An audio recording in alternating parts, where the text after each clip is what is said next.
welcome back to another video in the Fraud-Free Framework series. Did you know there are 6 symptoms of the imposter syndrome? Now, you may know that. You may have done some reading. You may have seen articles and blogs and maybe even read my book about it. But, of the 6 symptoms, you may look at these symptoms and say, well, I got that and I got that and I got that. Does that mean I'm an imposter? No, it doesn't mean you're an imposter, but taken as a cluster, all 6 of these symptoms put together point to this thing called imposter syndrome. And the first strategy in the fraud-free framework is to recognize it. Recognize what the symptoms are, because you cannot battle an enemy unless you know the enemy. So, what are the 6 symptoms of this imposter syndrome? The first symptom is it's actually a cycle. It's a cycle, and I'll explain what the cycle looks like. And all of the symptoms appear at some point in the cycle, but the cycle itself is actually one of the symptoms. Symptom is the first thing I call it. It's called the imposter cycle, and it looks like this. Let's suppose as a person with imposter syndrome, you walk into work and you have a new project. First day on a new project.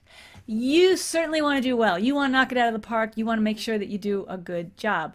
But you're not exactly sure what to do on this project. You have a reasonable idea, but there's still a level of uncertainty. A person like you with imposter syndrome will approach this project one of 2 ways. On one hand, you'll approach the project and you'll say, I really want to do well. I'm not exactly sure what to do, so I better do a lot. I better do everything possible. You over-prepare. You dot every I, cross every T, overcome every obstacle, imagine obstacles and overcome those. You send out letters, you have meetings, you get people to help, you make phone calls, you're collecting data. Day in, day out, night and day, 24/7, you are working like a crazy person. And you finally get the job done. So the first choice is to over-prepare. The second choice is the opposite. This person walks into this project and says, not really sure how to start, so I won't. I'm going to procrastinate. And suddenly, everything else looks more important. You clean out your inbox, you clean out your file cabinet, you fill your day with busy work. You just keep putting it off until, you put it off for as long as you can, until you run out of time and you're like, wow, I got a deadline I got to hit. Or somebody says to you, so how's that project coming? And you leap into action at the last possible moment, and you are frantic. You look just like that over-preparer, but you are frantic. You jump into action, and night and day, you're working. You're just a swirling, twirling whirlwind of activity, and you get the job done. The thing is that whether you are an over-preparer or a procrastinator, the result is the same. It's amazing. The result, you knock it out of the park. And everybody is just so in awe. Oh my gosh, you're amazing. There's applause all the way around. And you breathe a sigh of relief. But it's not because you did a good job. It's because you thought, phew, that was close. They almost figured out. I didn't really know what I was doing. And that relief is replaced with stress because tomorrow is another project. So it's this loop, it's this cycle of procrastination or over-preparing, great results, lots of applause, lots of stress. Procrastination, over-prepare, lots of results, lots of praise, lots of stress. It's this constant cycle. It's why it's called the imposter cycle. And these other symptoms, these next 5 symptoms, happen on different spots along that cycle. The idea then is to break the cycle. Stop the madness. So the second symptom is the person who is a perfectionist. Kind of like that over-preparer. They've got to do it all. They've got to do it perfectly. There's no room for failure. I can remember being in charge of a big event at my church. I was working with junior high students, and we were planning this big banquet for the students and their parents. And I mean, it was a big event. It was about 200 people that were coming. And, I really wanted it to be special. I wanted it to be elegant and sophisticated. And I remember I thought, oh, let's give all the girls a rose. Wouldn't that be sweet? We'll give the boys a little boutonniere. We'll give the girls a long stem rose. And I thought, this is so beautiful, so perfect. We ordered the flowers wholesale. When I went to pick them up, I was devastated because they were beautiful flowers, but the roses had not yet fully opened. So they were like these little squinchy tulip looking flowers. And I was and I thought, oh, this whole event is going to be ruined because the flowers didn't open. It was so stupid. It was almost like I hung my worth on whether these flowers were perfect. Ridiculous. So the perfectionist cannot fail. The third symptom related to the perfectionist is the superhero. Where the perfectionist has to do everything perfectly, the superhero has to do everything and has to do everything alone. I mean, they are there to save the day. And yeah, maybe they have a sidekick, but it's essentially saving the day by themselves. This is the person who doesn't like to delegate, feels like they can't delegate or are not allowed to because, if I really was that smart, I wouldn't need to delegate. I should be able to handle it all by myself. This was so me when I used to work at NASA. Symptom number 4 is the use of charm, insight, and humor.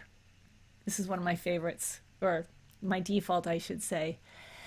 People with imposter syndrome struggle with, do I measure up? Am I as smart as the people around me? Am I as smart as everybody thinks I am? And so when they enter into conversation with others, and others are talking about something that maybe they don't know enough about or feel like they should know more about, they don't like to live with that tension. That feels like a little death.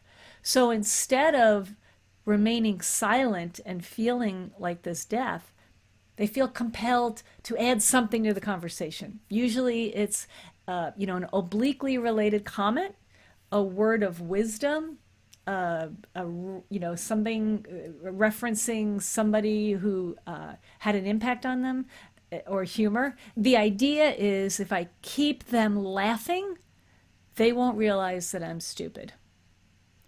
It's kind of irrational because I don't equate when I look at somebody else who's quiet in a conversation, I don't think that they're stupid.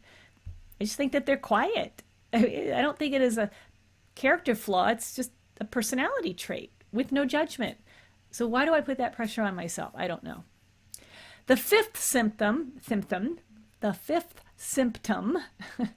is fear of failure. No surprise there, none of us like to fail. But people with imposter syndrome, they go to extraordinary, heroic lengths to avoid failure. So much so that they will pull themselves back from even entering into a process where failure could happen. So they hold themselves back, they self-sabotage themselves. Maybe they cover it up by saying, well, I just got to prepare, I got to research, I'm not quite ready, I'm not quite there. And so the fear of failure holds them back and keeps them small. And then related to that, the sixth symptom is fear of success, or the disdain of success. They kind of are two sides of the same coin. Person with fear of success has this weird, it's definitely related to a deserve level. They feel like they don't either deserve success or they cannot perpetuate the success. So therefore, I will not reach for this success. This is where a lot of self-sabotage happens.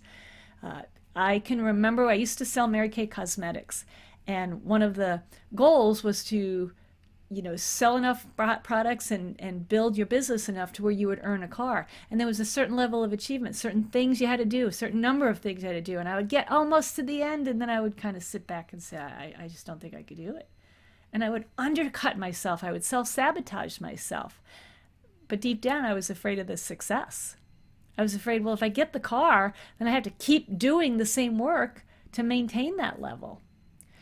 On the flip side of that is disdaining success.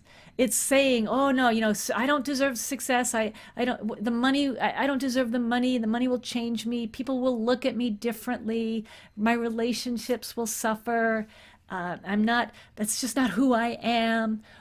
Or they'll discount this success. Oh no, it was, I have a good team. As I mentioned before, I had a good team, or it really wasn't me. I was just lucky.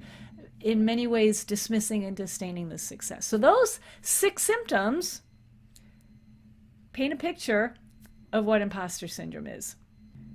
Stay tuned.